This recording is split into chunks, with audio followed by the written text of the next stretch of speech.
उसका 20 अध्याय, सॉरी 2 अध्याय का 20 आयत, इसमें ऐसा लिखा इंग्लिश बाइबल में, Daniel answered and said, let the name of the God be blessed forever and ever, and for wisdom and power belongs to him.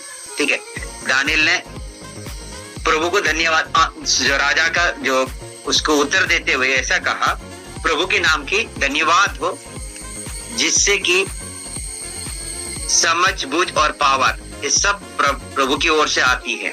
ये बात दानियल ने जब राजा को बताया, और दानियल ये बात क्यों बताया, हम जानते हैं दानियल हर समय प्रभु से एक प्रीति रखता था, प्रभु से प्रेम करता था, प्रभु का आज्ञाकारी बनता था, और जो कुछ भी प्रभु चाहता था वही काम वो करता था। इसीलिए दानियल को इस चीज को समझ आ गया था कि परमेश्वर से ही बुद्धि की शुरुआत होती है, समझ की शुरुआत होती है, और परमेश्वर से ही सामर्थ्य की फ्लो है।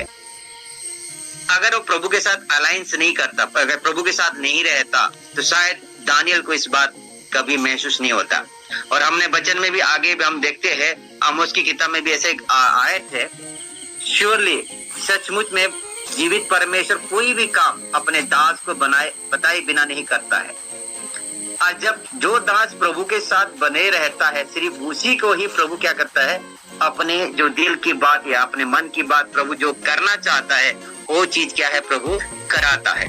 और यहाँ पर जो राजा के सामने जो समस्या आने वाली है, विपत्ति आने वाली है, परेशानी आने वाली है, और राजा को भी एक सबक प्रभु सिखाना चाहता है, और सारी बात हम देखते हैं दानियल के थ्रू से प्रभु ने क्या किया, डेमोन्स्ट्रेट किया है।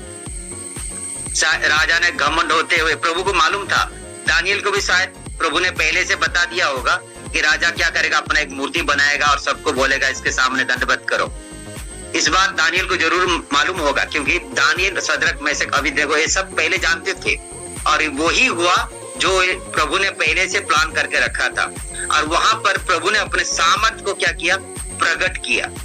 राजा भी चौकित हो गया, राजा भी भयभीत हो गया, बोला इनके परमेश्वर के खिलाफ कोई कुछ नहीं बोलना, या इनके परमेश्वर के अलावा और कोई परमेश्वर धरती पर नहीं है।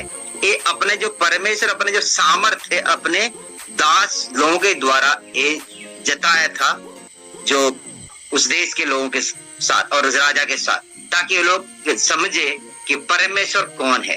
परमेश्वर इतना महान, शक्तिशाली है, सामर्थ्यवान परमेश्वर है, और बुद्धि से भरा हुआ परमेश्वर है, समझ से भरा हुआ परमेश्वर है। इस बात को समझने के लिए यहाँ पर दानियल ये कहता है कि let the name of the God be blessed for ever and ever. परमेश्वर का उस नाम का महिमा हमेशा हमेशा हो, क्योंकि वही परमेश्वर के पास सामर्थ भी है और समझ भी है, पावर भी है। और ये बात जब राजा के सामने रखा, राजा बोला आपके अलावा और ऐसा कोई व्यक्ति नहीं है जो हमारे देश को बचा सकता है। एक आम तौर की बातों से मैं कह रहा हूं। उसके बाद हम देखते हैं पूरे दानियल के साथ भी कंस्पिरेसी हुआ, लेकिन वहां पर भी प्रभु ने क्या किया, अपने दास को बचाया। और यहाँ पर हम देखते हैं जब परमेश्वर के साथ हम चलते हैं, चीजें प्रभु हमारे अच्छे के लिए करता रहता है। When we walk with God, it is better every day. प्रभु के साथ हम चलते हैं, रोज ये क्या है, बड़े अनुग्रह से परिवर्तित होता है। प्रभु सबको अनुग्रह करता है, लेकिन He give more grace। वचन में ऐसा भी बहुत आयत पौलुस ने अपने सेवकाई में लिखा है, He give more grace। जब हम प्रभु के चरणों में हम झुकते हैं, जब प्रभु से हम अपने पूरी समर्पण करते हैं, या प्रभु की सेवा में पूरी हम शिद्दत के साथ रहते हैं, उसके बाद क्या होता है, परमेश्वर अपने सामर्थ हमारे साथ, हमारे द्वारा प्रकट करता है। He give more grace। और वो जो अनुग्रह जितना हमें देता है, उस अनुग्रह से हम उस काम को और भी बढ़िया तरीका से करते हैं। यहाँ पर हम देखते हैं राजा ने दानियल और उसके साथियों को बहुत आदर किया, बोला आप तो ईश्वर के समान है। लेकिन यहाँ पर दानियल और उसके साथियों ने कोई घमंड नहीं किया। घमंड कर सकते थे, लेकिन उन्होंने घमंड नहीं किया। उन्होंने उससे बदले क्या है, परमेश्वर को धन्यवाद देते, बोला परमेश्वर से जो रिसोर्सेस हम जुड़े हुए हैं, जो हमारा जो रिसोर्सेस है, जहां से हम जुड़े हुए हैं, वहां से सब कुछ आता है। और वो क्या है, हर एक जो बातों से लेकर परमेश्वर की उन्होंने क्या किया, महिमा किया। और हम देखते हैं जब परमेश्वर वहां महिमान्वित हुआ तो वहां पर क्या हुआ, चमत्कार हुआ। जो आग के सामने जो आग में जो डाले गए थे सद्रक मेशक अबेदनगो को प्रभु ने किस तरीके से बचाया, और परमेश्वर ने साबित कर दिया कि वहां मैं हूं। उसके बाद दानियल के पास आ जाते, जब गुफा में डाला गया शेर के, वहां पर परमेश्वर था। राजा ने क्या बोला, हे दानियल, मुझे मालूम है तेरा परमेश्वर, तेरा जो परमेश्वर जिसे तू रात दिन सेवा करता, जिसके सामने तू प्रार्थना करता, वो तुझे जरूर बचाएगा। राजा को भी इस बात यकीन हो गया था, लेकिन दानियल ने कोई जल्दीबाजी नहीं किया, कोई विचलित नहीं हुआ।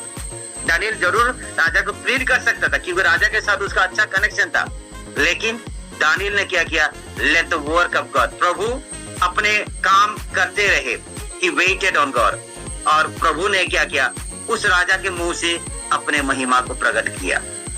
इस तरीका से जब हम परमेश्वर के साथ चलते हैं, ये दोनों जो हमारे उदाहरण है, दानियल, सद्रक मेशक अबेदनगो, जो हिब्रू बच्चे थे, हिब्रू जो लोग थे, उन्होंने परमेश्वर के साथ चला और परमेश्वर ने अपनी सामर्थ पूरे किताब हम देखते हैं प्रकट किया। अगर आज भी अगर हम उसी रीति से विश्वासी हो या सेवक हो, अगर उसी रीति से अगर हम चलते हैं और हर वक्त में हमारे कार्य में, हमारा जीवन शैली में अगर प्रभु को महिमा देते हैं, तो प्रभु की जो महान कार्य वो हमारे जीवन में प्रकट होता रहेगा, और हमारे जीवन जो पहले था उससे और बेटर और बढ़िया और अच्छी तरीका से, क्योंकि प्रभु क्या करता, अलग अलग कामों के लिए अलग अलग तरीका से अपना अनुग्रह हमें प्रदान करता। जहाँ जितना सामर्थ्य की जरूरत है वहाँ इतना सामर्थ्य देते हमें अगुवाई करता है।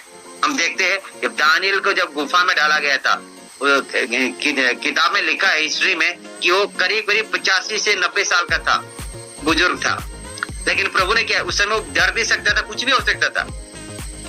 आजकल के जमाने में है तो अगर इतना बुजुर्ग व्यक्ति का अगर कोई शेर के सामने डाल दे तो हार्ट अटैक हो जाएगा देखते ही, लेकिन वहां पर प्रभु ने क्या किया, उसको बहुत अनुग्रह दिया और सामर्थ्य दिया, शक्ति दिया, और वो और बेटर होते गया।